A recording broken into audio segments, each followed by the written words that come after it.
You know what they say about peanut butter and jelly? It's a great combination.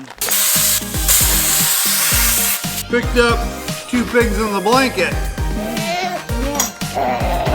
Grandma feeding you? Looks like what I'm gonna do today for a little bit on our sprayer, our undercarriage tips for when we're out spraying fungicide. They want your spray to be below the ears in spraying up.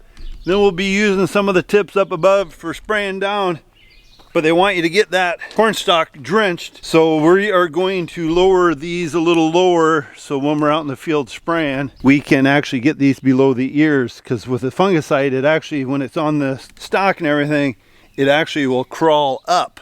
So you want to get it on the ears and everything, where if you're just spraying down, fungicide don't work its way down. Changing hoses and stuff around. I got some of these hoses are too tight to get them down, so I'm untwisting them up high so I can push everything down. Some of this stuff you think is going to take 10 minutes, and it seems like it takes a lot longer. I'm not 100% sure what color tips we had down here. Cooper's doing some work on the neighbor's tractor, Craig. So it's doing some rebuilding of the front end of the loader.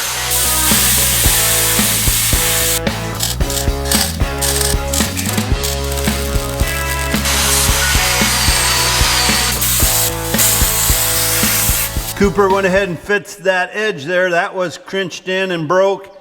You can see how Cooper and Zach welded that in. This is the old side. Went ahead and did some work on this top plate, put a new protector guard to protect the front of the tractor here. The big one was, it's gonna be a little hard to see if you remember this arm here. They had to cut down here, cut it off, put a whole new piece on down there, made gussets. New pin in there. That looks really sharp. Man, that looks nice. Thought maybe we'd clean out the cab just a little bit for Craig, so when he comes and gets the tractor, you just feel good when you have something worked on and it's done right. Drive down the road, he'll be like, this is really nice. I thought it'd be nice to get the tractor kind of washed up, so when it comes back to the farm, this tractor will be ready for Craig's wife. Got her all done, cleaned up.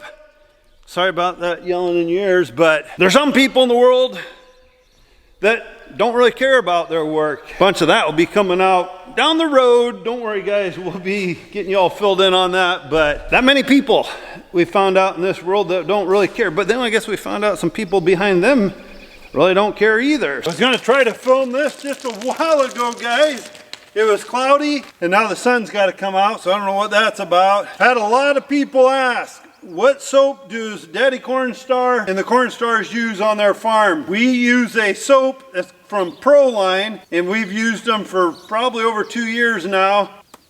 So if you get on the link down below, we actually love it. We got quite a few neighbors using it. I'll show you how it kind of works. You can buy the can in here and everything that goes on your power washer. Quick coupler. Just like that, click it on your power washer. But this stuff is good stuff. It's even good for washing dogs. Teach you to get in the way, buddy. I got it set kind of low right now, but I hardly used any of this stuff. It gets so foamy. It's just unreal. I'm gonna let it soak for just a couple minutes, then we'll rinse it off. Hey. But like I said, you get in the description down below, it's called Proline soap. You can order it right through us. I think you guys will really, really love it. You can see that you can make it super foamy. Even took all the bug guts off. We even use this soap on our combines, our tractors. This is the soap that we use. Well, I don't know what I was thinking today. Went into town and we have a grocery store that does a really, really good job on making lunch. And, oh, that's slippery. I can't get traction up to get the lid off. But I picked up some chocolate milk and picked up 2 pigs in the blanket. Make sure we put the word right, Heinz. Whoa. This is a 1985 Ford Power Wagon. Neat old van. Needed to do a little bit of maintenance work on it here. getting a little bit of high idle with it, so we're going to try to figure out what's going on there. But while I had it apart, or while we're taking it apart, I just put a new air filter in it. If you got little hands, maybe it'd be easier. Not too easy if you have any size hands. I wonder if I shouldn't have tightened that down so quick. I might have jumped the gun. Yeehaw! I probably did, but let's see if we can get it figured out. Even the door's open and everything. Battery's dead. Wouldn't it be kind of nice if our body was this way?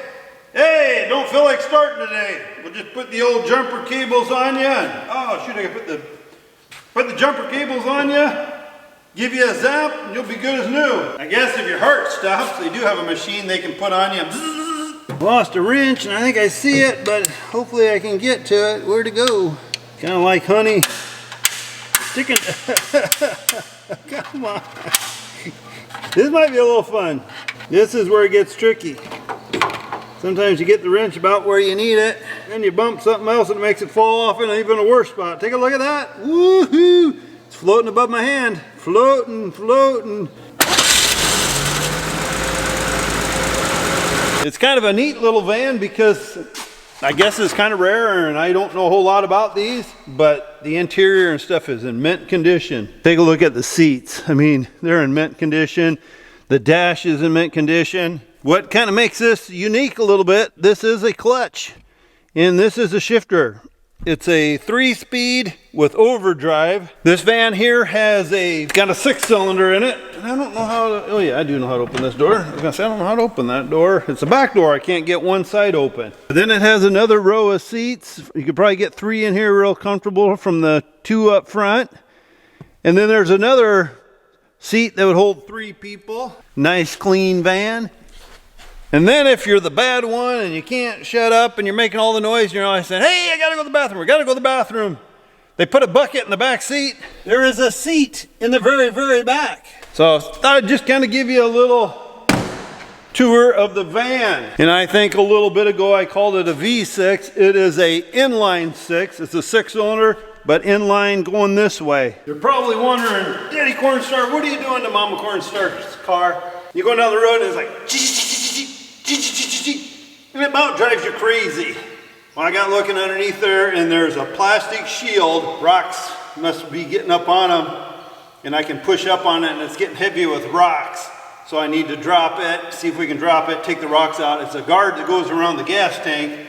On the highway, you wouldn't have this problem, but on the gravel, that darn rocks somehow finds its way in and I think that's what's rattling. So we're gonna crawl underneath there quick. Murphy's Law, and you think you're gonna quit early, might as well forget it. What the heck, is that too small, man? I always hate it when you got them rattles underneath the vehicle, but in this case, it's probably been years of rocks picking up there and now the weight's getting there, pushing the plastic down, which I just got her pretty well emptied out. I think we'll be in good shape. I'll get her strapped back up and I think we'll be good for a couple more years.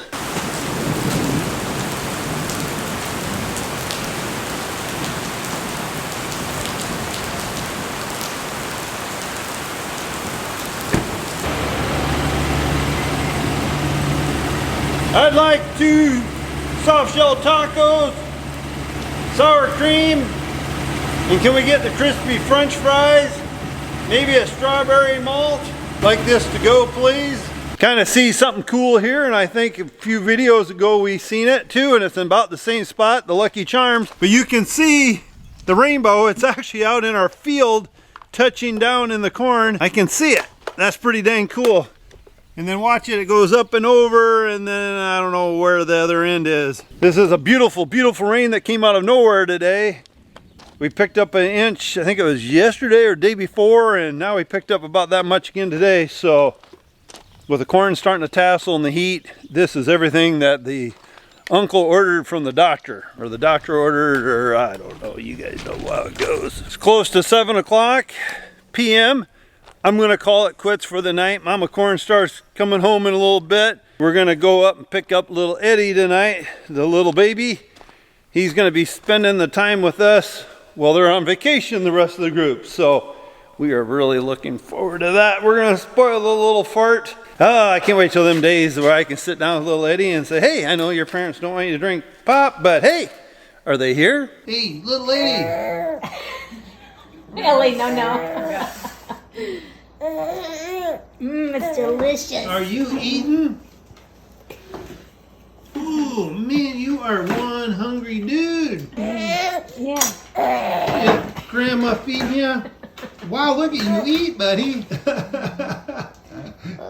Look at you, Eddie. So on the way home, I decided, you know what? I'm going to stop out, check the beans really quick. Somebody asked me the other day, they said, Daddy Cornstar, why do farmers stop and look at their crops so much? You know, crops kind of like our family. We stop, see our kids a lot, the grandkid. Now that we got a grandkid, we love seeing them. Well, this is kind of thing, tongue stuck on the top of my mouth. The crop is like the same thing. It's our family. And we need to check on it, see if there's anything we need to do. And that's what I'm doing tonight. You watch it grow, you're there for it. Man, the old windmills are blowing good tonight. Woo doggy. When they turn faster, our light bulbs get brighter, and when they slow down, our lights get dimmer. So right now the light bulbs are probably really bright at home.